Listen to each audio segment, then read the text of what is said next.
السلام علیکم ګران شاګردانو، الله دې وکړي چې روغ جوړ ویاست. راځه د نن سبق چې دی هغه بیا هم ټینس دی. فاست کنټینیوس ټینس، فعل ماضي جاري زمانه.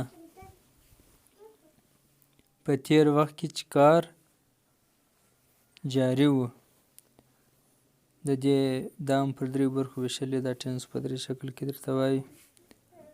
یو دا د دې تعریف، یو د دې چې کوم اصول یې دي دا هیلپینګ ورب دا شان څوم فارم کې استعمالیږي، او بل به دا وي درېیمه برخه به جملې جوړول وي. په دې ټینس کې جملې جوړوو. نو اوس اول لپاره راځو د دې تعریف ته چې دا څه وخت استعمالیږي. د دې استعمال to show that an action was going on in the past. دا یو هغه کار ښکاره کوي چې هغه په تیر وخت کې روان ولو. د دې تعریف یو ځای استعمال سلو چې دا موږ څه وخت استعمالوو. to show that an action was going on in the past، چې یو کار چې ښکاره کوي یو کار چې هغه په تیر وخت کې روان ولو. نو اوس به راسو د دې چې کوم هیلپینګ وربز دي دا شان به درته ووایي. ایډنټي پېژندنه، دا ټینس خپل هیلپینګ ورب خپل فارمي د څوک د جمع سره استعمالیږي، څوک د واحده سره، او دا رقم نور هم په دې کې ډېرې مهمې خبرې دي. رابسو هغه ته. تر هغو پورې ویډیو سره لایک کړئ. اوس به راسو د دې ټینس آیډنټیټي ته پېژندنې ته. هیلپینګ ورب دی واز ور. د هر ټینس خپل هیلپینګ ورب امدادي فعل او ورب دا ټینس خپل فارم وي. د دې ټینس پاس کنټینیوس ټینس فارم چې دی هغه فرسټ فارم وي د انجي، اول فارم دی د انجي سره، او پلورل سره پلورل جمع ډمونه چې دي ور هغه سره ور استعمالیږي.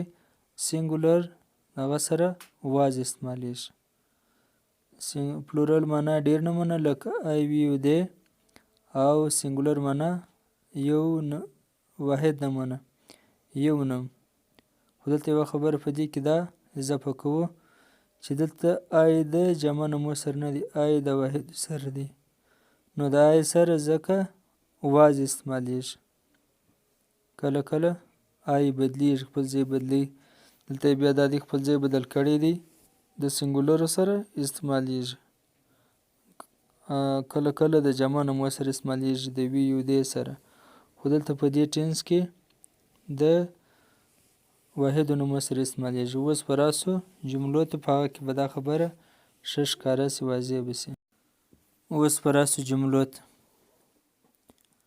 I was reading my lesson. ما خپل سبق وایي.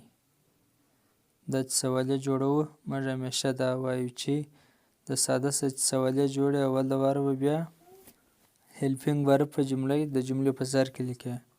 په ساده کې خو نو اول د واره سبجیکټ لیکل کېږي، په سوالیه کې بیا اول د واره هیلپینګ ورب. I was reading my lesson. ما خپل سبق وایي. خو چې سوالیه جوړوي was I reading my lesson، آیا ما خپل سبق وایي. I was not reading my lesson، ما خپل سبق نه وایي. اوس به راسو they were working. دی کار کوي. were they working یا working، آیا دی کار کوي. they were not working، دی کار نه کوي. دا د دې ساده سوالیه منفي سوالیه. it was raining، باران وریدي. په دا جمله کې اکثره وختونه سټوډنټ غلطي کوي، وي the rain was falling یا بله کومې جوړوي.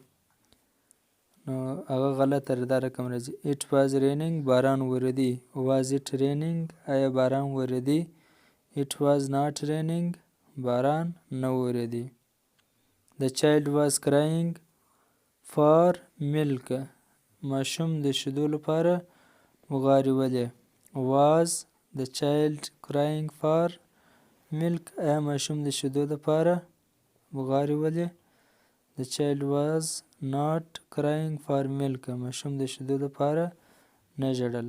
نو دا زموږ د نن ټینس یا د یادونې وړ ده چې زموږ سبق چې دی واحده په ټولو یوټیوب چینل په پښتو کې په منظمه توګه د کورس په شکل کې دی چې دا بل ځای نسته. مننه.